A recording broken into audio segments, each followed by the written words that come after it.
దినమెల్లని చేతులు చాపి ఈ కౌగిలిలో కాపాడుచుంటివే. నీ ప్రేమ నీ జాలి నీ కరుణకై నా పూర్ణ హృదయముతో సన్నుతింతును. నీ ప్రేమ నీ జాలి నీ కరుణకై నా పూర్ణ హృదయముతో సన్నుతింతును. ఆరాధనా ఆరాధనా ఆరాధనా ఆరాధనా నీ మేలులకై ఆరాధనా నీ దీవెనకై ఆరాధనా నీ మేలులకై ఆరాధనా నీ దీవెనకై ఆరాధనా ఆరాధనా ఆరాధనా ఆరాధనా ఆరాధనా ధనవంతులుగా చేయుటకు దారిద్ర్యత అనుభవించినావు. ధనవంతులుగా చేయుటకు దారిద్ర్యత అనుభవించినావు. హెచ్చించి గణపరచిన నిర్మలాత్ముడా నా పూర్ణ మనస్సుతో కొనియాడెదను. హెచ్చించి గణపరచిన నిర్మలాత్ముడా నా పూర్ణ హృదయముతో ఆరాధనా ఆరాధనా ఆరాధనా ఆరాధనా నీ వేడుకకై ఆరాధనా నీ కృప కొరకై ఆరాధనా నీ దీవెనకై ఆరాధనా నీ ప్రేమకై ఆరాధనా ఆరాధనా ఆరాధనా ఆరాధనా ఆరాధనా ఆరాధనా ఆరాధనా సాధ్యం కానిది ఏమున్నది నీ అందరి విశ్వాస నాకున్నది. సాధ్యం కానిది ఏమున్నది నీ అందరి విశ్వాసం నాకున్నది. నన్నడు ఎడబాయము నీ ప్రేమ నాకు నిత్య జీవితం. నన్నడు ఎడబాయము నీ ప్రేమ నాకు ఆధారం. యేసే యేసే యేసే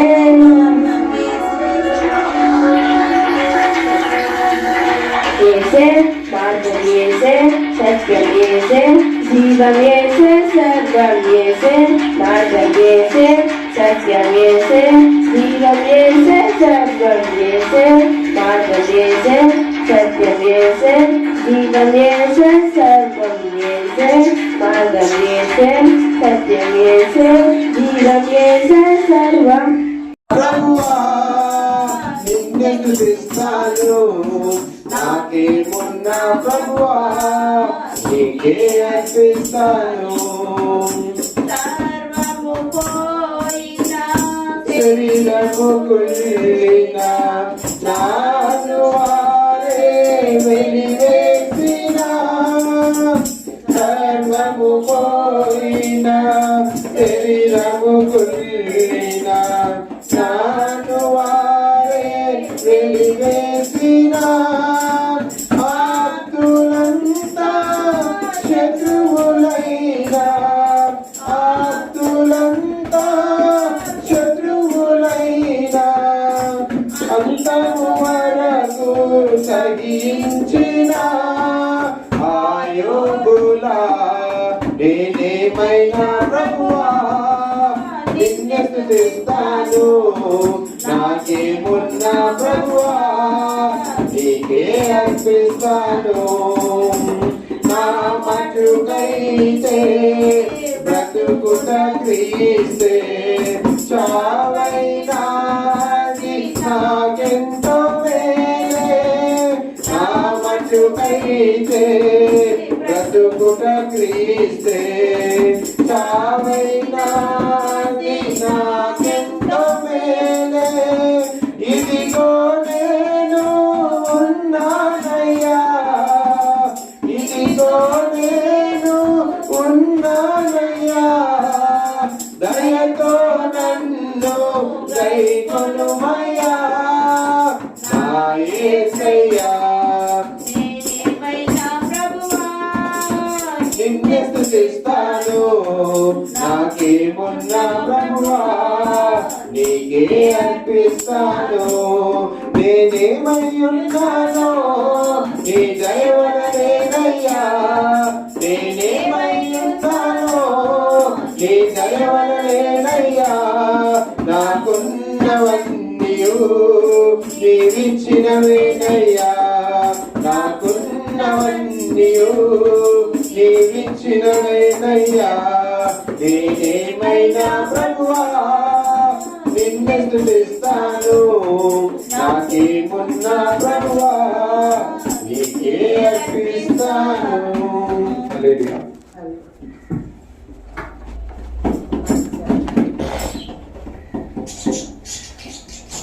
పాడదంట. ఎంత కృపామయుడవు యేసయ్యా, ప్రేమ చూపి నన్ను బ్రతికించినవయ్యా. ఎంత కృపామయుడవు యేసయ్యా, ప్రేమ చూపి నన్ను బ్రతికించినవయ్యా. నలిగితివి వేసారితివి, నలిగితివి వేసారితివి, నాకై ప్రాణమునిచ్చితివి, నాకై ప్రాణమునిచ్చితివి. ఎంత కృపామయుడవు యేసయ్యా, ప్రేమ చూపి నన్ను బ్రతికించినవయ్యా.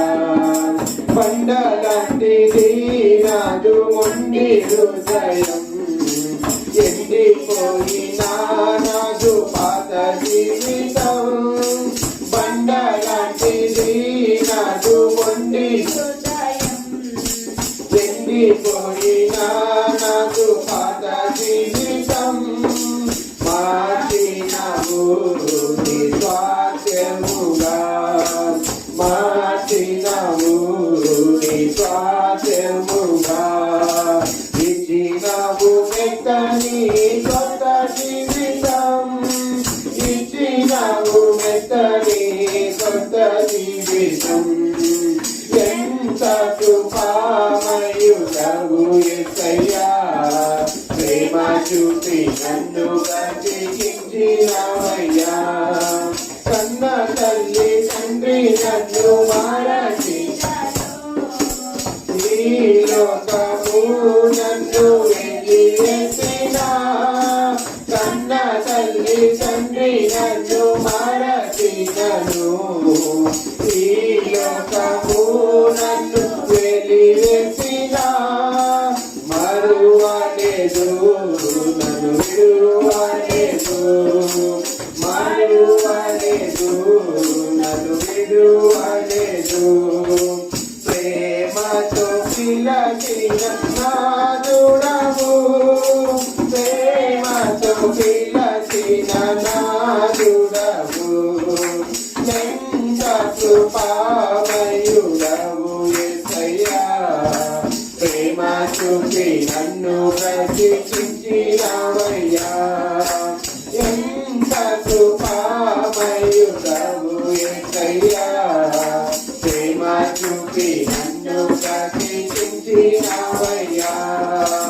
నలిగితివి వేసారితివి, నలిగితివి వేసారితివి,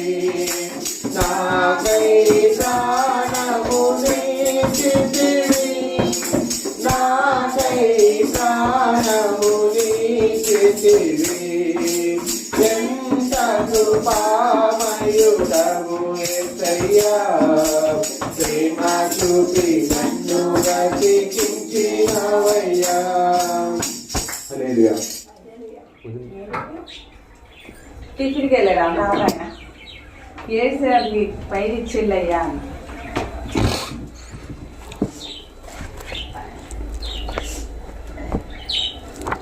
నీవు చేసిన మేలకు నీవు చూపిన కృపలకు నీవు చేసిన మేలకు నీవు చూపిన కృపలకు వందనం యేసయ్యా, వందనం యేసయ్యా, వందనం యేసయ్యా, వందనం యేసయ్యా.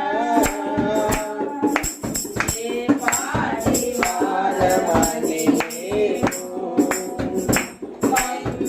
ఎంతగానో ప్రేమించావు, ఎంతలంచలుగా హెచ్చించి మమ్మెంతగానో దీవించావు. ఏ పాటి వారమని మేము మమ్మెంతగానో ప్రేమించావు, అంచెలంచెలుగా హెచ్చించి మమ్మెంతగానో దీవించావు. వందనం యేసయ్యా, వందనం యేసయ్యా, వందనం యేసయ్యా, వందనం యేసయ్యా. నీవు చేసిన మేలకు నీవు చూపిన కృపలకు బలహీనులమైన నీవెంతగానో బలపరచావు. నీ చేతు మహిమైశ్వర్యములో ప్రతి అవసరమును తీర్చావు. బలహీనులమైన మమ్ము నీవెంతగానో బలపరచావు. క్రీస్తు మహిమైశ్వర్యములో ప్రతి అవసరమును తీర్చావు. వందనం యేసయ్యా, వందనం యేసయ్యా, వందనం యేసయ్యా, వందనం యేసయ్యా. నీవు చేసిన మేలకు నీవు చూపిన కృపలకు నీవు చేసిన మేలకు నీవు చూపిన కృపలకు వందనం యేసయ్యా, వందనం యేసయ్యా, వందనం యేసయ్యా, వందనం యేసయ్యా. ఊరికే వెళ్తున్నాడు ఈ మధ్య. ఇదివరకు అయితే అసలు అమ్మ దర్శనం చేసావా? చేయగా పండగ చేద్దాం. మొన్న ఇప్పుడు ఇదే బుధవారం చేశారని చేయగా దానా పండగ చేద్దాం ఇలా. ఒకటి తీసురా బాక్స్ వేసాడు. బాక్స్ బల్ల మీద పెట్టా. ఆ, సరే. ఫ్యాన్ వేసాడు అనుకోవచ్చు.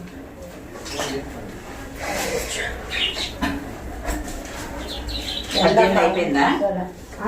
18 30 31 తలుపు వేసేస్తే జనరల్ రాదు. ఫ్యాన్ వేసుకుంటాం.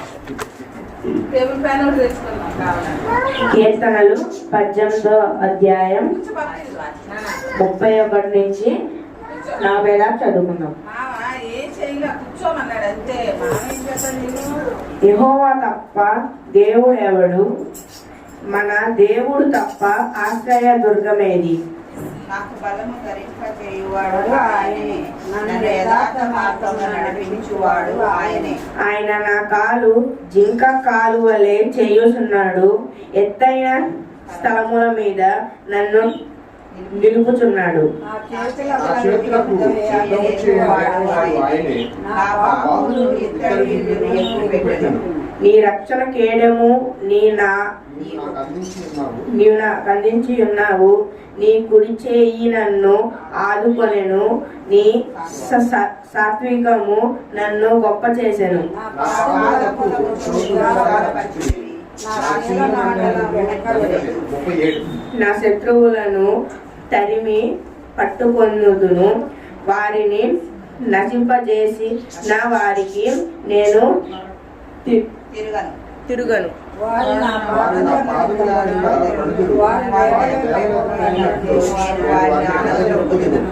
యుద్ధములకు నీవు నన్ను బలము ధరింప చేసితివి. నా మీదికి లేచిన వారిని నా క్రింద అణచివేసితివి.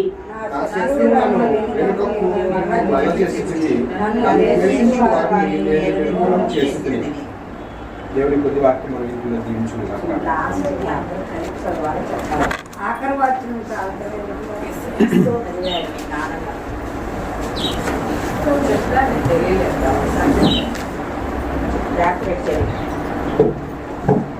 గడిచిన కాలం అంతా కూడా ప్రభు తన రెక్కల చాటున మనల్ని దాచి భద్రపరిచి ఉదయకాల సమయం ముందు ఆయన పరిశుద్ధ ఆవరణలోకి మనల్ని నడిపించి ఇంతవరకు పాటల ద్వారా దేవుని నామాన్ని మహిమపరచడానికి ప్రభు అనుగ్రహించిన కృపను బట్టి దేవాది దేవుడికి స్తుతులు చెల్లిస్తూ మీ అందరికీ వందనాలు తెలియపరుస్తున్నాను.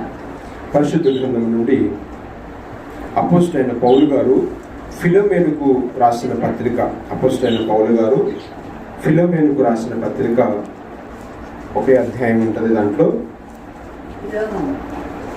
అపోస్తలుడైన పౌలు గారు ఫిలోమేనుకు రాసిన పత్రిక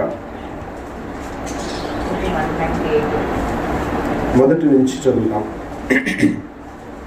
మొదటి వచనం నుంచి.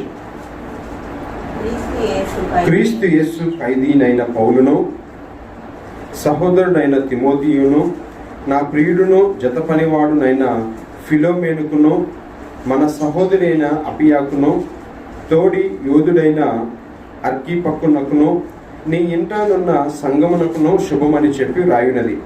మన తండ్రి అయిన దేవుని నుండి ప్రభు అయిన యేసుక్రీస్తు నుండి కృపయు సమాధానమును మీకు కలుగునుగాక అని రాస్తూ కింద ఒక వచనాన్ని మీకు జ్ఞాపకం చేస్తాం. చూడండి,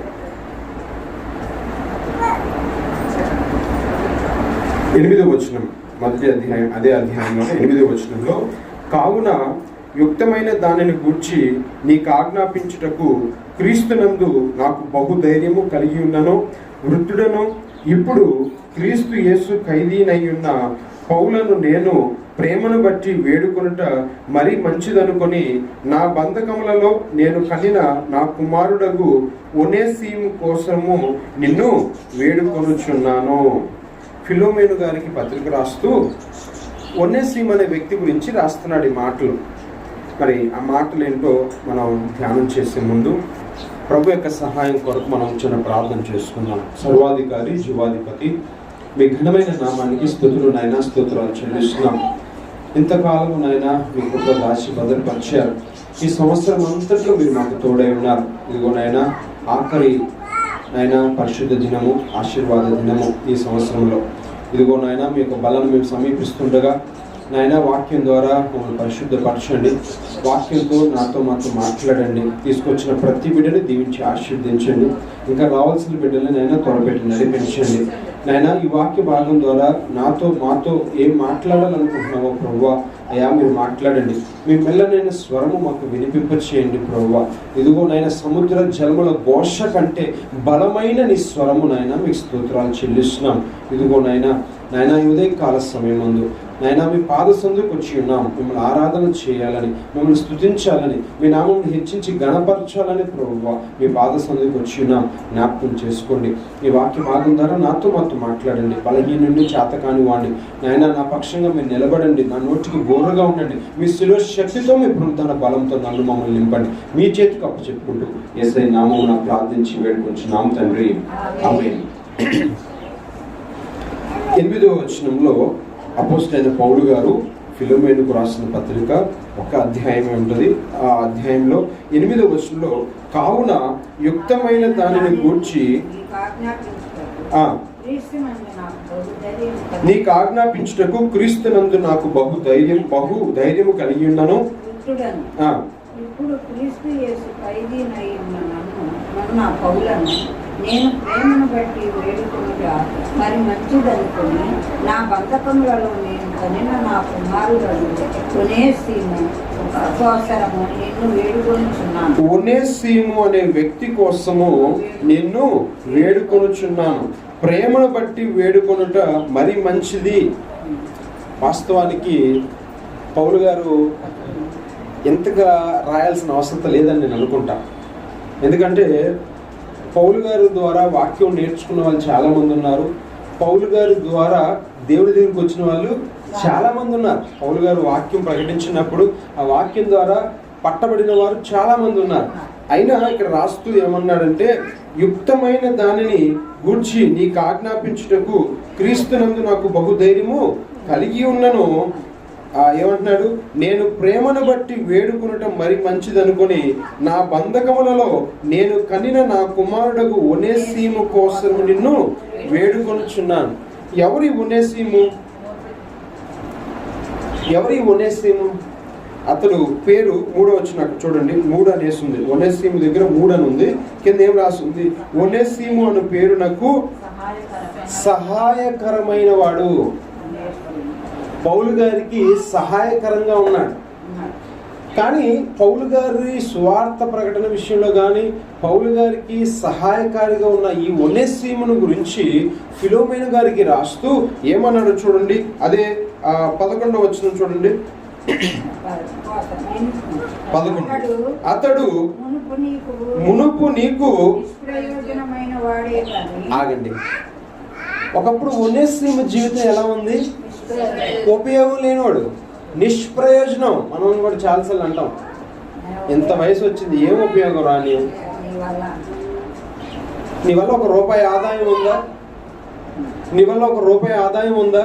ఒకవేళ నీ వల్ల ఏమన్నా సహాయం ఉందా?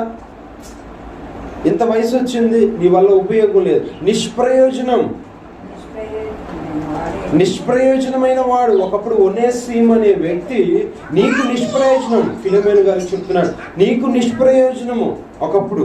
కానీ ఇప్పుడు నీకును నాకును ప్రయోజనకరమైన వాడాయను. ఒకప్పుడు నిష్ప్రయోజనమైన వ్యక్తి ఒనేసిము అనే వ్యక్తి. కానీ ఇప్పుడు ఎలా ఉన్నాడు? పౌలు గారికి సహాయకారిగా ఉన్నాడు, ఫిలోమేను గారికి సహాయకారిగా ఉన్నాడు. ఒకప్పుడు నిష్ప్రయోజనమైన వాడైన వాడే ఇతడే ఇప్పుడు ఏమని రాస్తున్నాడు? నీకును నాకును ప్రయోజనకరమైన. ఒకప్పుడు మనం దేవునికి కూడా నిష్ప్రయోజనమైన. దేవునికి ఏమైనా ఉపయోగం ఉందా? మన వల్ల దేవునికి ఉపయోగం ఏం లేదు. లోకంలో జీవిస్తూ, లోకంలో సంచరిస్తూ, లోకాన్ని వెంబడిస్తూ ఉన్నాం. మన వల్ల దేవునికి ఉపయోగం ఏమీ లేదు. మనం అనుకోవచ్చు, మనం రక్షణ పొందక ముందు కూడా మందిరానికి వెళ్ళిన దినాలు ఉన్నాయి. అదే భక్తి, నామకార్థ భక్తి, నామకార్థ జీవితం.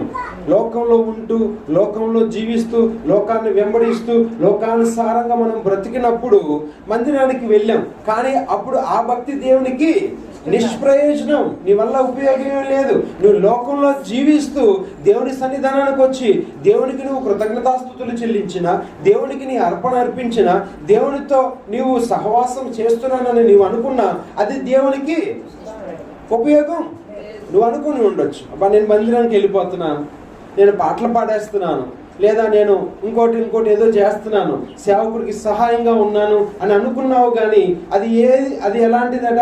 నిష్ప్రయోజనమైన జీవితం. అప్పుడు క్రీస్తుకు నీవు నిష్ప్రయోజనమైన వాడవు. వినండి, అప్పుడు క్రీస్తుకు నిష్ప్రయోజనం. నువ్వు మందిరానికి వెళ్ళినా, మందిరంలో ఎంత పరిచర్య చేసినా, మందిరంలో ఉన్న అవసరతలు నువ్వు ఎంత తీర్చినా అది నిష్ప్రయోజనమే. కానీ ఎప్పుడైతే క్రీస్తు రక్తంలో కడగబడ్డావో, క్రీస్తుని నీ సొంత రక్షకుడుగా నువ్వు అంగీకరించావో, నీ పాపాన్ని విడిచిపెట్టావో, ఇప్పుడు నువ్వేమై ఉన్నావు? క్రీస్తుకు ప్రయోజనకారి, క్రీస్తుకు నువ్వు ఇప్పుడు ఉపయోగపడే వ్యక్తి, క్రీస్తుకు నువ్వు కావాలి. ఒనేసిము జీవితం కూడా ఇక్కడ అట్లాగే ఉంది. ఒనేసిము జీవితము ఒకప్పుడు నిష్ప్రయోజనమైన వాడు, ఎందుకు ఉపయోగం లేనివాడు. ఉదయకాల సమయం అందులో ప్రభు మనతో మాట్లాడే మాట ఏంటంటే, క్రీస్తు లేని జీవితం నిష్ప్రయోజనమైన జీవితం. క్రీస్తు నీ జీవితంలో లేకుండా నువ్వు సేవకుడి దగ్గర నువ్వు సేవ చేసినా, నువ్వు సంఘంలో పరిచర్య చేసినా, సంఘానికి ఎంత ధారాళంగా నువ్వు కానుకలు ఇచ్చినా అదంతా కూడా ఏమవుతుంది? నిష్ప్రయోజనమే. క్రీస్తు లేకుండా ఏ వ్యక్తి జీవితమైనా నిష్ప్రయోజనం. మట్టిగా ఉంటే దానివల్ల ఏమైనా ఉపయోగం ఉంటుందా? మట్టిని తీసుకొని సారె పైన పెట్టి ఆ కుమ్మరి ఒక రూపునిస్తే దానికి ఒక కొండ అవుతుంది. ఆ కొండ మనకి దాహాన్ని తీరుస్తుంది. మట్టి ముద్దగానే ఉందనుకోండి, ఏం ఉపయోగం? దాంట్లో పిచ్చి మొక్కలన్నీ మొలుస్తూ ఉంటాయి. పిచ్చి మొక్కలు మొలిస్తే ఫలాలు ఉంటాయా? దానివల్ల ఏమైనా ఉపయోగం ఉందా?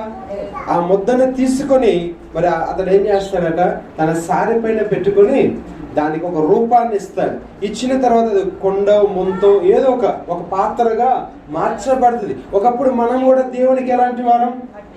నిష్ప్రయోజనమైన వారము, దేనికి పనికిరాని వారు.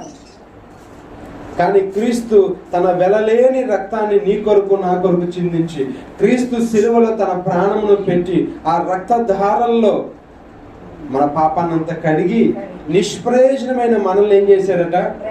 ప్రయోజనకరంగా చేశాడు. ఏంటి ఆ ప్రయోజనం? నీ వల్ల దేవునికి ఏంటి ప్రయోజనం? నువ్వేం చేస్తే దేవునికి ప్రయోజనం చెప్పండి. ఒకప్పుడు నిష్ప్రయోజనమైన ఈ జీవితాన్ని దేవుడు తన రక్తం చిందించి తన ప్రాణం పెట్టి నీకు ఒక రూపాన్ని ఇచ్చాడు. అవునా? మంచిగా ఉన్న నిన్ను తన సారి పైన చేసుకొని ఒక రూపాన్ని ఇచ్చాడు. ఆ రూపం దేనికి? క్రీస్తు స్వరూపంలోకి మార్చబడాలి. ఏ రూపాన్ని ఇచ్చాడు? క్రీస్తు స్వరూపాన్ని మనకు అనుగ్రహించాడు. చూడండి, పేతురు రాసిన పత్రిక, మొదటి పత్రిక, అపోస్తలుడైన పేతురు గారు రాసిన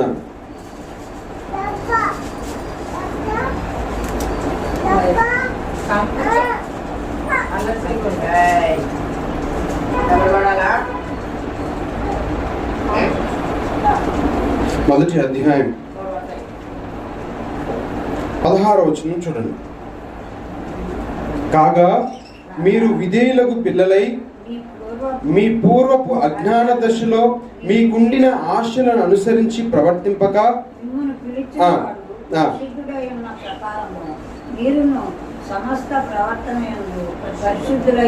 ఇది ప్రయోజనం. ఎప్పుడు ప్రయోజనం అవుతాం అంటే మనం ఒకప్పుడు మీ అజ్ఞాన దశలో మీకుండిన ఆశలను అనుసరించి ప్రవర్తింపక మిమ్మును పిలిచిన వాడు పరిశుద్ధుడై ఉన్న ప్రకారము మీరును సమస్త ప్రవర్తన యందు ఇప్పుడు ప్రయోజనం అవుతాం. ఒకప్పుడు ఒనేసిము లోకంలో జీవించి ఉండొచ్చు, అందుకనే నిష్ప్రయోజన వాడయ్యాడు.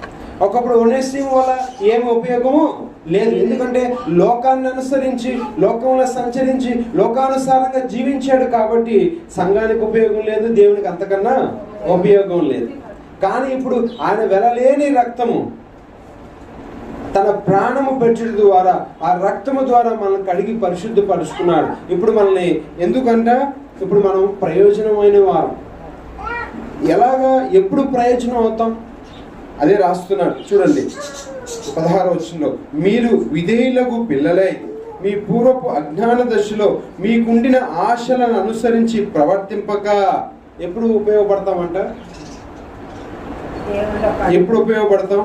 విధేయులకు పిల్లలు అవ్వాలి. ఒకప్పుడు అవిధేయులైన పిల్లలం మనం, ఒకప్పుడు అవిధేయులైన పిల్లలం.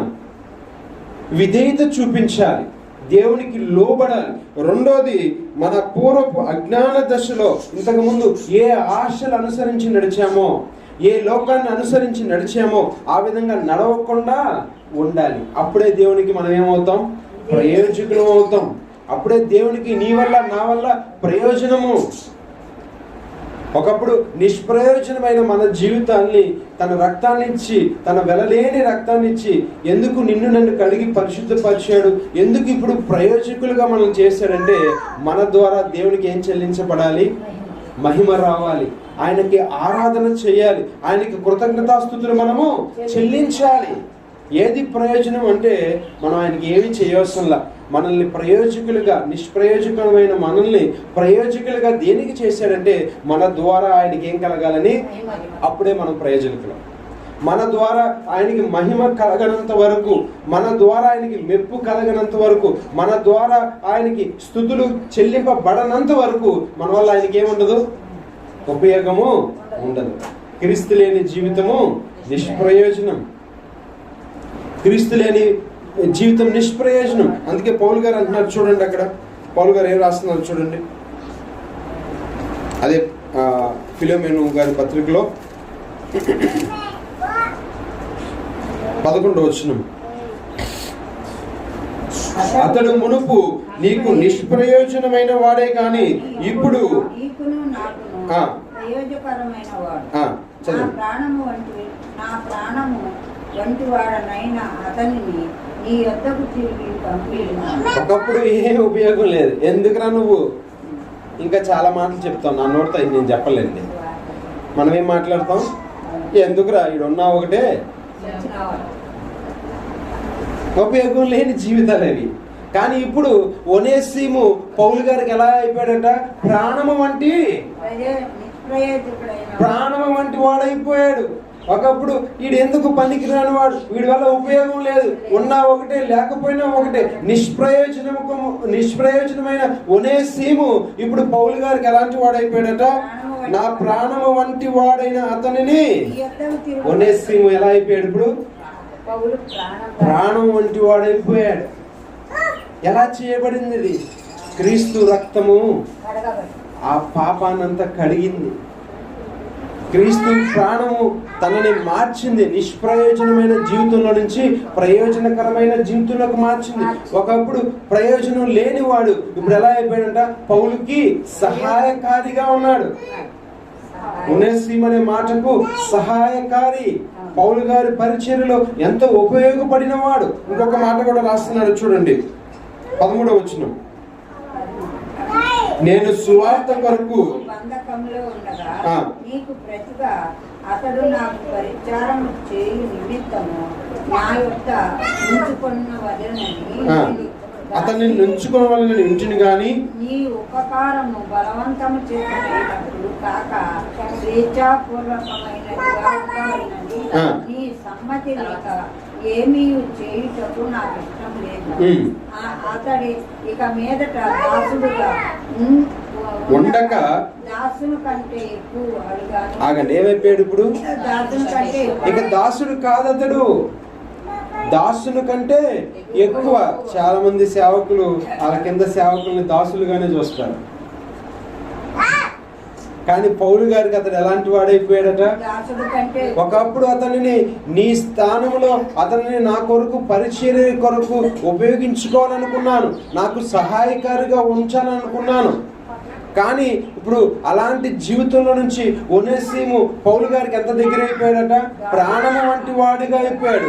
రెండోది దాసుడు కంటే ఎక్కువ వాడిగా అయిపోయాడు. నిష్ప్రయోజనమైన వాడి జీవితం ఇప్పుడు ఎలా ఉందో చూడండి. క్రీస్తులోకి వస్తే నిష్ప్రయోజనమైన జీవితంలో నుంచి ఎప్పుడైతే యేసు ప్రభు దగ్గరికి వచ్చాడో పౌలు గారి ప్రాణం వంటి వాడు అయిపోయాడు. పౌలు గారికి దాసుని కంటే ఎక్కువ వాడుగా అయిపోయాడు.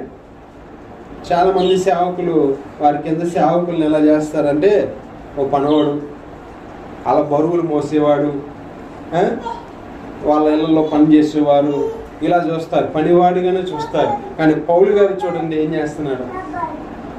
దాసుని కంటే ఎక్కువ. ఇక దాసుడు కాదు అతను, నా ప్రాణము వంటి వాడు. అంటే ఎంత సమానమైన స్థాయిని ఇచ్చాడో పౌలు గారు అతనికి మీరు అర్థం చేసుకోవచ్చు. చూడండి ఇంకా 15వ వచనం కూడా చూడండి. 15 అతడిక మీదట దాసుడుగా ఉండక దాసుని కంటే ఎక్కువ వాడుగాను ఆ, ప్రియ సహోదరుడు ఏ స్థితిలోకి వచ్చేసాడు ఇప్పుడు? ప్రియ సహోదరుడు. ఒకప్పుడు పరిచర్యలో సహాయకారిగా ఉన్నాడు, కానీ ఇప్పుడు ఏ స్థాయిలోకి వచ్చాడు? దాసుడు కంటే సహోదరు స్థాయి, సమానమైన స్థాయికి వచ్చేసాడు. సమానమైన స్థాయి, సహోదరుడుగాను విశేషముగా నాకును శరీర విషయమును ప్రభు విషయమును మరి విశేషముగా నీకును ప్రియ సహోదరుడుగాను నీ యొద్ద ఎల్లప్పుడూ ఉండుటకే కాబోలు అతడు కొద్ది కాలం నిన్ను ఎడబాసి. కొంతకాలము ఫిలోమేన దగ్గర నుంచి పౌలు గారి దగ్గరికి వచ్చాడు. కొంతకాలము పౌలు గారి దగ్గర సహకారిగా ఉన్నాడు. అతడు సహకారిగా ఉన్నప్పటి పరిస్థితి కంటే ఇప్పుడు మళ్ళీ ఫిలోమేన దగ్గరికి వెళ్ళేటప్పుడు ఎలాంటి వాడిగా ఉన్నాడు? సహోదరుడుగా అయిపోయాడు, ప్రాణము వంటి వాడుగా అయిపోయాడు కదా. ఇంకొక మాట కూడా రాస్తాడు చూడండి, అక్కడ చాలా బాగుంటుంది ఆ మాట. 17 వచనం చూడండి. కాబట్టి ఆ. నీవు నన్ను నీతో పాలివానిగా ఎంచిన ఎడల నన్ను చేకూర్చుకున్నాడు, నన్ను చేర్చుకున్నట్టు అతనిని చేర్చుకున్నాడు. అయా ఫిలోమేను, ఒకప్పుడు ఒనేసిము నీకు పనికిరాని వాడే. వినాలి. రాయ్ రాయ్ కాబట్టి కూర్చో కూర్చో కూర్చో. ఒకప్పుడు ఒనేసిము జీవితం ఎలా ఉంది? నిష్ప్రయోజనమైన వాడు, ఎవరికి ఉపయోగం లేని వాడు. ఇప్పుడు ఎప్పుడైతే క్రీస్తులోకి వచ్చేసాడో, ఎప్పుడైతే క్రీస్తులోకి వచ్చేసాడో ఇప్పుడు పౌలు గారికి సహోదరుడు అయిపోయాడు, పౌలు గారి ప్రాణం వంటి వాడైపోయాడు. ఆఖరికి ఇంకక్కడ మనం చూస్తున్నాము, ఇదిగో అక్కడ మనం చదువుతున్నాం కదా, విశేషముగా సహోదరుడుగాను నీ యొద్ద ఎల్లప్పుడూ ఉండటకే కాబోలు అతడు కొద్ది కాలం నిన్ను దాసుల కంటే ఎక్కువ స్థితిలోకి వచ్చేసాడు. ప్రాణము వంటి వాడు, సహోదరుడు వంటి వాడు. ఇంకొక మాట కూడా రాస్తాడు చూడండి, నన్ను చేర్చుకున్నట్టే అతన్ని కూడా నీవు చేర్చుకో. నాకు నీ హృదయంలో ఏ స్థానం ఉందో, ఏ స్థానాన్ని ఇమ్మన్నాడు ఇప్పుడు? ఫిలోమేనుతో అంటున్నాడు, ఫిలోమేను నేను వస్తే నువ్వు నాకు ఎలాంటి ఆతిథ్యం ఇస్తావో, నేను ఏది అడిగినా నువ్వు ఏం చేస్తావో, ఎలా చేస్తావో, నాకు ఎంత ప్రాధాన్యత ఇస్తావో నాకు ఇచ్చినట్టే ఒనేసిము కూడా అదే రాశాడు 17వ వచనంలో. కాబట్టి నీవు నన్ను నీతో పాలివానిగా ఎంచిన ఎడల నన్ను చేర్చుకున్నట్టు నాకు ఏ స్థానం ఉందో నీ హృదయంలో అతనికి కూడా అదే స్థానం ఇవ్వు. నిష్ప్రయోజనమైన ఒనేసిము ఏ స్థానంలోకి వచ్చేసాడు? పౌలును చేర్చుకున్నట్టే పౌలుకి ఏ స్థానం ఉందో ఒనేసిముకు కూడా అదే స్థానం. ఇంకొక మాట కూడా ఉంటుంది చూడండి, 18వ వచనము. అతడు నీకు ఏ నష్టమైనను కలుగ చేసిన ఎడలా నీకు ఏమైనా రుణమున్న ఎడలను నేను కడతాను అతని బదులు. నీకేదైనా రుణపడి ఉన్నా, నీకు అతడు ఏమైనా నష్టము కలుగ చేసినా ఆ భారం అంతా నాది, ఆ బాధ్యత అంతా నాది. చూడండి ఎంత గొప్ప మనస్సు ఇక్కడ పౌలు గారికి ఉందో. మరి ఒనేసిము జీవితము మరి ఈ విధంగా ఎలా మార్చబడింది? అతడు ఏదైనా నష్టం చేసినా, అతడు నీకు ఏదైనా రుణమున్నా అది నేను ఇస్తానని పౌలు గారు చెప్తున్నాడు ఫిలోమేనుకి రాస్తూ. వినండి వినండి, పౌలు గారు ఇప్పుడు ఒనేసిము కోసం ఏం చేస్తున్నాడు? ఏ ఖర్చైనా నేను భరిస్తాను. ఇది ఏం సూచిస్తుంది తెలుసా? దొంగల చేతిలో పట్టబడిన ఆ బాటసారిని దొంగలు ఏం చేశారట? అతన్ని కొట్టారు, లాగేసుకున్నారు, కొట్టారు కొన ప్రాణంతో. అప్పుడు ఆ మార్గంలో వెళ్తున్న అతను ఏం చేశాడు? ఆ సమరయుడు ఒక పూట కొని వాళ్ళ దగ్గరికి తీసుకెళ్ళి, ఇదిగో ఇతనికి ఏమైనాను నాది బాధ్యత, ఎంత ఖర్చైనా నాది బాధ్యత పరామర్శించాడు, తీసుకొని వెళ్ళాడు.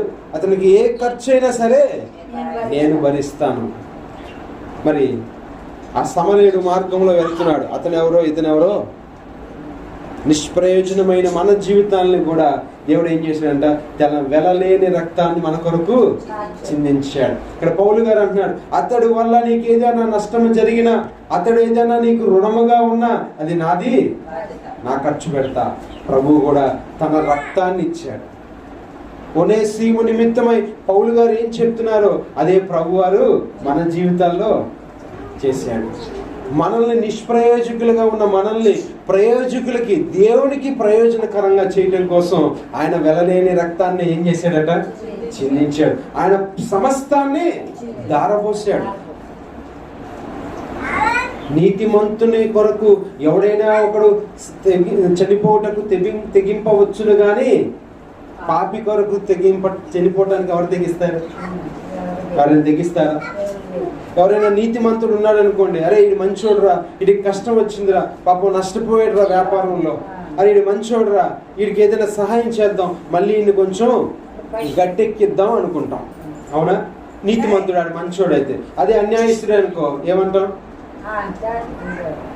ఇది జరగాల్సిందే, వీడికి శాస్తి జరగాల్సిందే, వీడు అన్యాయం చేశాడు కాబట్టి వీడికి అన్యాయం జరిగిందని చెప్పి ఎవడికి వాడు వెళ్ళిపోతాడు. కానీ అన్యాయస్తులమైన మనము, అక్రమాస్తులమైన మనల్ని ప్రభు విడిచి వెళ్ళిపోలా. తన వెలలేని రక్తాన్ని మన కొరకు చిందించాడు. ఎందుకో తెలుసా? మనల్ని ప్రయోజకులుగా చెయ్యాలని. దేనికి ప్రయోజకులుగా చేయాలని? చాలా మంది అనుకుంటున్నారు రక్షణలోకి వస్తే ఈ లోక సంబంధమైన ఆశీర్వాదాలన్నీ మనకు వచ్చేస్తాయి అనుకుంటారు. అంటే యేసు ప్రభువును నమ్ముకుంటే చాలా మంది నేటికి వారి యొక్క ఉద్దేశాలు నేను మీతో పంచుకోవడానికి ఇష్టపడుతున్నాను. చాలా మంది క్రైస్తవులు ఎలా ఉన్నారంటే రక్షణ పొందితే, ప్రభువుని నమ్మితే, బాప్తిజం తీసుకుంటే ఈ లోకంలో ఆశీర్వదింపబడతామని అనుకుంటున్నారు. కాదు. ప్రభు నిన్ను నన్ను ప్రయోజకునిగా చేసింది. ప్రభు తన రక్తాన్ని చిందించింది ఈ లోక సంబంధమైన ఆశీర్వాదాలు ఇవ్వటానికి కాదు, పరలోక సంబంధమైన ఆశీర్వాదాలు ఇవ్వాలని. ఆయన వెలలేని రక్తాన్ని చిందించి నిష్ప్రయోజనమైన నీ జీవితాన్ని ప్రయోజనకరమైన జీవితంగా మార్చడానికి గల కారణం ఏంటంటే ఏమి ఇవ్వాలని? పరలోక సంబంధమైన ఆశీర్వాదాలు ఇవ్వాలని. చాలా మంది ఏమనుకుంటున్నారంటే ఈ లోకంలో మరి యేసు ప్రభువును నమ్ముకుంటే ఈ లోకంలో ఆశీర్వదింపబడతాం అనుకుంటున్నారు. ఈ లోక సంబంధంగా మరి దీవెనలు పొందుదాం అనుకుంటున్నారు. ఈ లోక సంబంధమైన దీవెనలు కాదు. యాకోబు రాత్రి అదే అంటున్నాడు. ఏమన్నాడు? అయ్యా నువ్వు నన్ను ఆశీర్వదించితేనే కానీ నేను నిన్ను విడిచిపెట్టను. ఎందుకంటే లోక సంబంధమైన ఆశీర్వాదాల కోసం ఒకప్పుడు మోసకారిగా జీవించిన యాకోబు దేనికి అన్నను మోసం చేశాడు? చెప్పండి. అవకాశం కోసం ఎదురు చూచాడు. చక్కగా ఆ కలగూర వండుకుంటున్నాడు. అన్న వేటకెళ్ళాడు ఏశావు, ఏమీ దొరకల, ఆకలితో వచ్చాడు.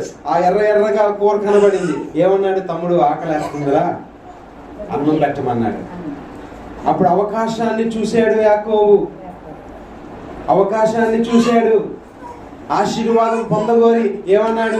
అయ్యా ఇదో ఈ కూర నీకు పెడతాను, కానీ నీ జ్యేష్ఠత్వాన్ని నాకు ఇచ్చేసేయి అన్నాడు. ఆశీర్వాదం, జ్యేష్ఠత్వపు ఆశీర్వాదాన్ని ఇచ్చేయమన్నాడు. అవకాశం కోసం చూశాడు. ఏది? లోక సంబంధమైన ఆశీర్వాదం కోసం. కానీ ఒకప్పుడు యాకోబు లోక సంబంధమైన ఆశీర్వాదం కోసం అన్నను మోసం చేశాడు. లోక సంబంధమైన ఆశీర్వాదాలు దీవెనల కోసం నాన్నను మోసం చేశాడు. ఆ రాత్రి ఏమంటున్నాడు? ఎబోకు రేవు దగ్గర, ఇది కాదయ్యా ఆశీర్వాదం, నువ్వు నన్ను ఆశీర్వదిస్తేనే కానీ నేను నిన్ను విడిచిపెట్టనన్నాడు. యాకోబు ఇశ్రాయేలు అయ్యాడు. ఒనేసిము నిష్ప్రయోజనమైన వాడే, కానీ యేసు ప్రభు దగ్గరికి వచ్చిన తర్వాత, యేసు ప్రభులోకి వచ్చిన తర్వాత ఏమయ్యాడు? ప్రయోజకుడైపోయాడు. ప్రయోజకుడే కాదు, కానీ ఒకప్పుడు నీవు యేసు ప్రభుకు దూరస్తుడిగా ఉన్నావు. ఎప్పుడైతే యేసు ప్రభుని నీవు నమ్మి యేసు ప్రభుని సొంత రక్షకుడిగా అంగీకరించి ఆయన రక్తంలో నువ్వు కడగబడితే ఆయనకి నువ్వేమవుతావు? ప్రాణము వంటి వాడు అయిపోతావు. ఆయన నిన్ను ఎలా చూస్తాడంటే ఆయన ప్రాణము వంటి వాడుగా నిన్ను చూస్తాడు. రెండోదిగా ఆయన మనకు సహోదరుడు అయిపోతాడు. క్రీస్తు మన అన్న. ఎవరట ఆయన? ఆయన మన పెద్దన్న. ఆయన తమ్ముళ్ళు మనం. క్రీస్తుకు సహోదరులం అవుతాం. అందుకని అన్నాడు, ఆయన మనలను సహోదరులను పిలువుటకు సిగ్గుపడలేదు. ఒకప్పుడు మనం ఎలాంటి వారం? దాసులము. ఇప్పుడు దాసుల కంటే ఎక్కువ వారం. నాలుగవదిగా మనం చూసినట్టయితే ఒకప్పుడు ఏ స్థితి లేదు మన దగ్గర, కానీ యేసు ప్రభువును మన సొంత రక్షకుడిగా అంగీకరించి మన పాపాలన్నీ ఆయన పాదముల దగ్గర విడిచిపెట్టి రక్షణ పొందిన తర్వాత ప్రభు మనల్ని ఎక్కడ చేర్చుకున్నాడు? తన హృదయంలోకి చేర్చుకున్నాడు. ఆయన హృదయంలో మనం ఉన్నాం, మన హృదయంలో ఆయన ఉండాలి. చూడండి, యేసు ప్రభు లేని జీవితం ఎలాంటిదట?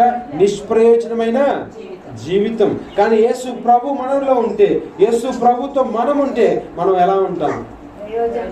ఆయన మనకు ప్రాణం వంటి వాడిగా ఉంటాడు, మనకు ఆయన ప్రాణం వంటి వాడిగా అయిపోతాడు. రెండోదిగా మనం ఆయనకి సహోదరులము అయిపోతాం. మూడోదిగా ఆయన మనల్ని ఎక్కడ చేర్చుకుంటాడట?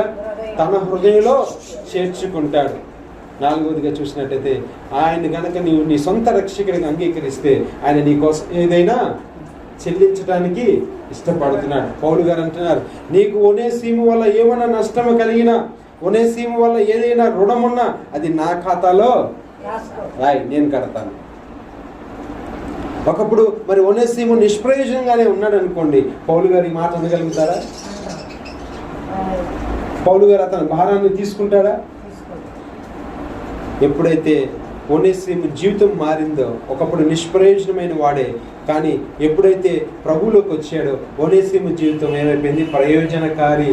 పౌలు గారికి స్వార్థ పనిలో పౌలు గారికి ఎలా ఉన్నాడు? సహాయకారిగా ఉన్నాడు, సహాయం చేసేవాడు.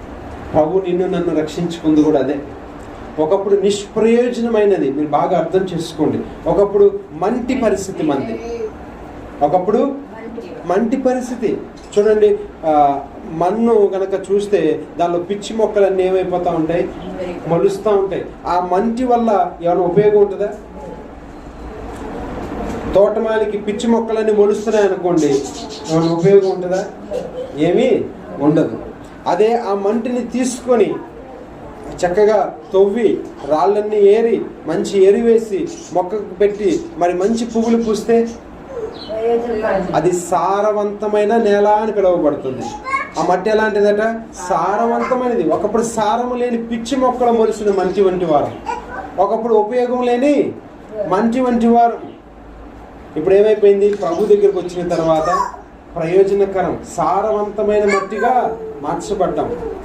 అందుకే ప్రభు అన్నాడు, ఆ చెట్టు దగ్గరికి వచ్చాడు, ఆకలేసింది, ఏమన్నాడు? ఆకులు తప్ప ఫలాలు లేవు. నిష్ప్రయోజనం. ఏం చేయబడింది?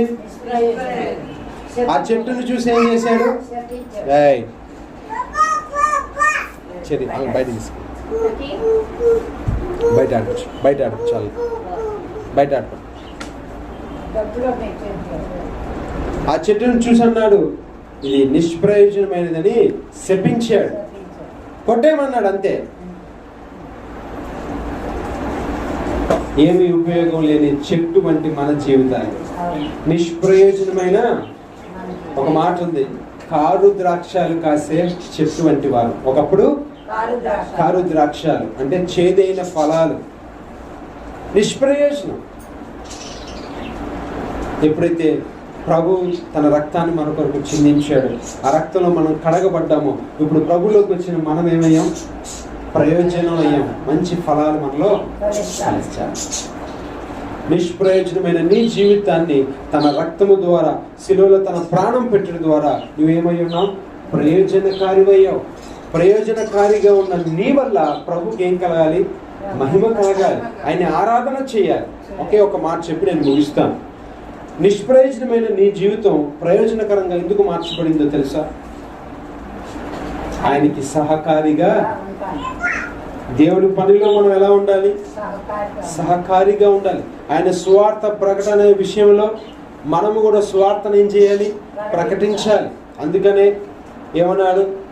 కొరింథీయులకు రాసిన పత్రికలో పౌలు గారు అన్నారు, కొందరిని అపోస్తులుగాను, కొందరిని బోధకులుగాను, కొందరిని సువార్తికులుగాను, కొందరిని పరిచారకులుగా పిలుచుకున్నాడు. ఎందుకు పిలిచాడు? దేనికి పిలిచాడు? నువ్వు పరిచర్య చేసే తలంతు నీకుంటే నువ్వు సేవ సంఘంలో ఏం చేయాలి? పరిచర్య చేయాలి. నీకు స్వార్థికుని పని అప్పచెప్తే నువ్వేం చేయాలి? స్వార్థ పని చేయాలి. నువ్వు బోధకుడుగా ఉండి పిలువబడితే నువ్వేం చేయాలి? బోధ చేయాలి. ఇదే ప్రయోజనకరమైనది. ఏది ప్రయోజనం అంటే నిష్ప్రయోజనమైన నీ జీవితాన్ని తన రక్తం ద్వారా ఎందుకు ప్రయోజనం చేశాడంటే దేనికోసం అంటే నీ ద్వారా దేవుని పని జరగాలి, సువార్త ప్రకటన అనే పని జరగాలి. అప్పుడు నీవు ప్రయోజనకారివి. ఒక కుండనిగా ఇప్పుడు ఆ మట్టిని తీసుకొని కుండగా తయారు చేసి ఆ కుండగా అలా ఉందనుకోండి, ఏం ఉపయోగం? అది చూడటానికి తప్ప దేనికి కొన్నాళ్ళకి ఏమైపోద్ది అది. అదే దాంట్లో నీళ్లు పోస్తే చల్లని నీళ్లు ఆ కొండ ద్వారా వస్తే ఎంతమంది దాహం తీర్చబడుతుంది. మరి వాక్యం లేని జీవితాలు ఎంతో మంది ఉన్నాయి. ఆ దాహం ఎవరి చేత తీర్చబడాలి? మన చేత. అదే ప్రయోజనకరం. నీ వల్ల దేవుడికి ఏమన్నా ప్రయోజనం ఉంది అంటే ఒకటి ఆయన పనిలో నీవు సహకారిగా ఉన్నావా? ఒనేసిము ఒకప్పుడు నిష్ప్రయోజనమైన వాడే. ఇప్పుడు పౌలు గారు ఏం రాశారు? ఒనేసిము అనే మాటకు అర్థం ఏంటి?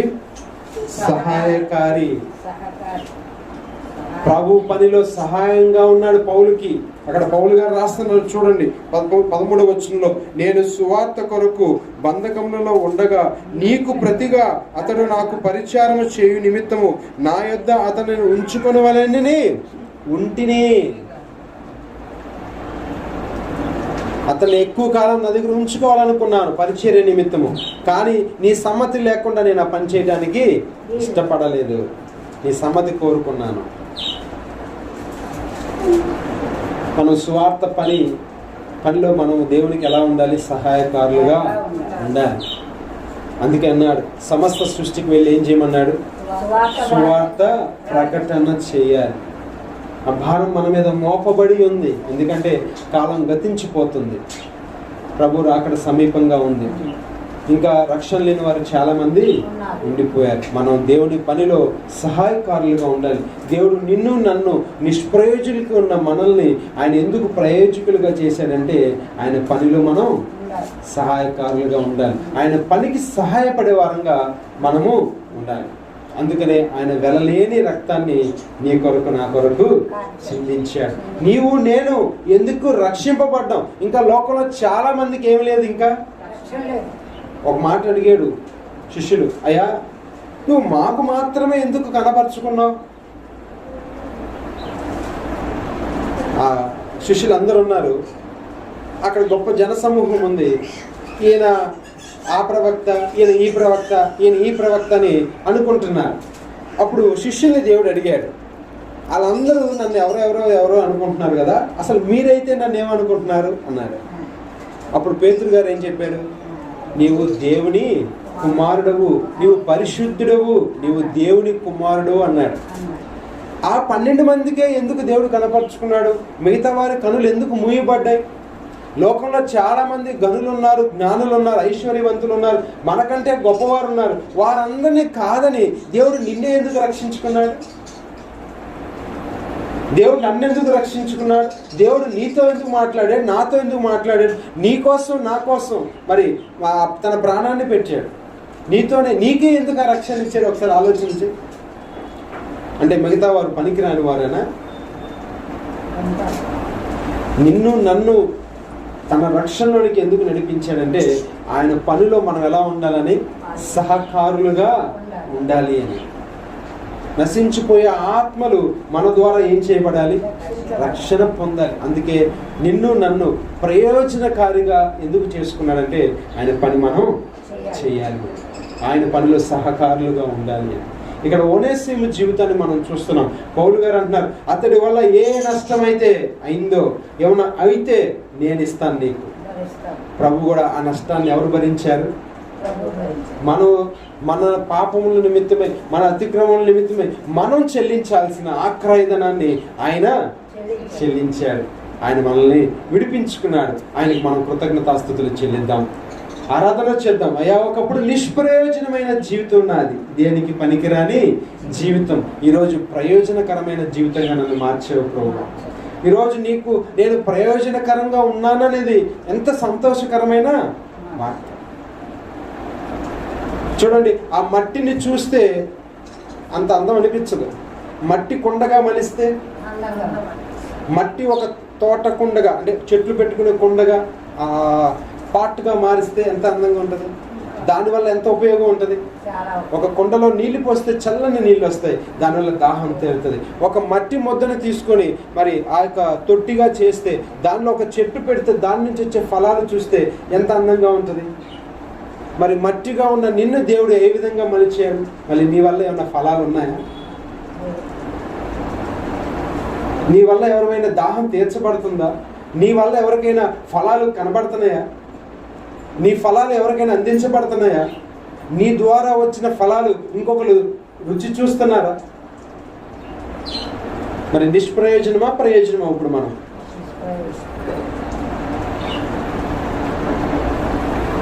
నిష్ప్రయోజనమే,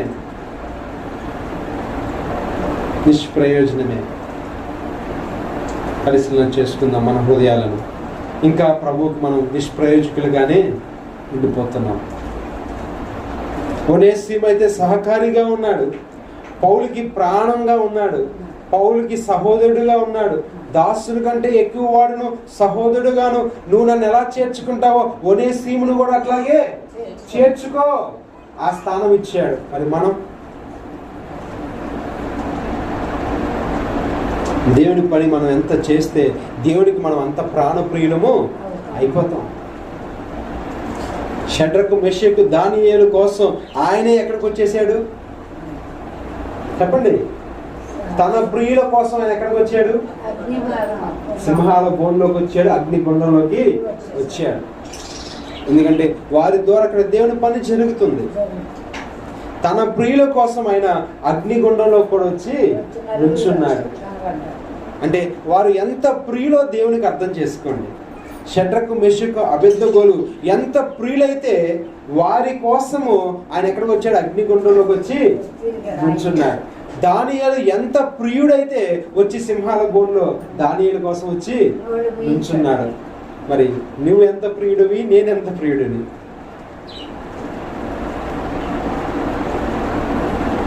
అందుకనే ప్రసంగి గ్రంథం మరి పరమగీతం గ్రంథంలో సొలొమోను రాస్తారు, షూలమతి నా ప్రాణ ప్రియురాలా. మనం ఆయనకి ఎంత ప్రియులుగా ఉన్నాం? మనం ప్రియులుగా చేయబడాలి. ఆయన ప్రాణం వంటి ప్రాణం వారుగా మనం అవ్వాలంటే మనం ఏం చేయాలి? దేవుడి పని చెయ్యాలి. ఒనేసిము సహకారిగా ఉన్నాడు కాబట్టి పౌలు గారు ఏమంటున్నాడు? నా ప్రాణం వంటి వాడు అతను, నాకు సహకారిగా ఉన్నాడు, ప్రాణం వంటి వాడు అయిపోయాడు. మనకి ఏదైనా చిన్న చిన్న విషయాల్లో ఎవరైనా మనకి మన బంధువులు కానీ మన స్నేహితులు కానీ మనకి సహకారులుగా ఉన్నారనుకో, మనం వాళ్ళని ఎలా భావిస్తాం? మన కుటుంబ సభ్యులుగానే భావిస్తాం. వివాహ సందర్భాల్లో కానీ ఏదైనా కొంచెం భారమైన పరిస్థితుల్లో ఎవరైనా హాస్పిటల్లో ఉన్నప్పుడు మన కుటుంబ సభ్యులు ఎవరైనా హాస్పిటల్లో ఉన్నప్పుడు మనకి తెలిసిన వారు వచ్చి కొంచెం మనకి సహాయకారులుగా ఉన్నారనుకోండి, మనం ఎంత హ్యాపీ ఫీల్ అవుతాం. మన భారాన్ని మోస్తున్నప్పుడు అంటే మనతో పాటు వారు ఉండి ఆ పరిచర్య చేసే విషయంలో కానీ మరి అక్కడ సపరివారాలు చేసే పని విషయంలో కానీ మనకి సహకారులుగా ఉన్నారనుకోండి, మనం ఎంత సంతోషిస్తాం. వారిని ఇంకేమంటాం మనం? అమ్మో నా బంధువులు పట్టించుకోలేదు కానీ వాళ్ళు ఏమి కాకపోయినా వాళ్ళు నాకు ఎంతో సహాయం. మనం వాళ్ళకి ఏ స్థానాన్ని ఇస్తున్నాం? ప్రభు పనిలో కూడా మనం ఆ విధంగా పని చేస్తే ప్రభు మనల్ని ఏం చేస్తాడట? తన ప్రాణప్రియుడుగా ఎంచుతాడు. ప్రభు పని చేయాలి, దేవుని పని మనం చేయాలి. ఎందుకంటే ఆయన నీ కోసం నా కోసం తన వెలలేని రక్తాన్ని ఖర్చు పెట్టాడు. నిష్ప్రయోజనం నీకు రూపాయి. చాలా మంది అంటాం, ఎందుకురా నీ మీద ఎంత ఖర్చు పెట్టినా దండగే. చదువులో ఉన్నావు నేను చూడండి, ఏమంటాం? ఎందుకురా నువ్వు చదువు పెట్టవు, నీకు ఎంత ఖర్చు పెట్టినా ఉపయోగం లేదు. మరి ఒకప్పుడు మనం కూడా నిష్ప్రయోజనమే. ఏమైనా ఉపయోగం ఉందా మన వల్ల దేవునికి? నిష్ప్రయోజనమైనప్పటికీ కూడా ఆయన తన వెలలేని రక్తాన్ని మన కొరకు చెల్లించాడు. నేను ప్రయోజనకారిగా చేశాడు. అందుని బట్టి దేవాది దేవునికి మనం ఏం చెల్లించాలి? కృతజ్ఞతాస్తుతులు చెల్లించాలి. ఆయన ఆరాధన చేయాలి. హృదయపూర్వకంగా మనం ఏం చేయాలి? ఆరాధన చేయాలి. ఒకప్పుడు నా జీవితం నిష్ప్రయోజనమైనది, ఒకప్పుడు నేను ఎందుకు పనికిరాని వాడిని, ఏ ప్రయోజనం నీకు లేదు. కానీ నీ వెలలేని రక్తాన్ని నా కోసం చెల్లించి నీ ప్రాణాన్ని పెట్టి నన్ను ప్రయోజనకరంగా చేసుకున్నావు. ఇదిగో నాయన, నీ పనిలో నేను ఉపయోగపడాలని ప్రార్థన చేయండి, ఆరాధన చేయండి. దేవుడి కొద్ది మాటలు దీవించును గాక. ఆమేన్. ఆరాధన చేద్దాం. ప్రభు శరీరానికి సాదృశ్యం ఉన్న రొట్టె, అలాగే ప్రభు రక్తానికి సాదృశ్యం ఉన్న ద్రాక్ష రసం మన మధ్యలో ఉంది. మరి ఆ యొక్క బల్ల కొరకు కృతజ్ఞతాస్తుతులు చెల్లించండి. బల్ల పరిశుద్ధపరచబడిలాగున ఆరాధన చేయండి. బల్ల కొరకు కృతజ్ఞతాస్తుతులు చెల్లించండి. నిష్ప్రయోజనమైన నీ జీవితాన్ని ఆయన ప్రయోజనకరంగా చేశాడు. ఆయన చేసిన మేలులను జ్ఞాపకం చేసుకుంటూ ఆయన ఆరాధన చేద్దాం. హృదయపూర్వకంగా కృతజ్ఞతాస్తుతులు చెల్లిద్దాం. ఆయనకి కృతజ్ఞతాస్తుతులు చెల్లిద్దాం. మన స్తుతుల పైన ఆయన ఆశీనుడిగా ఉండాలని ఆశపడుతున్నాడు. కృతజ్ఞతాస్తుతులు చెల్లిద్దాం. మా ప్రార్థన.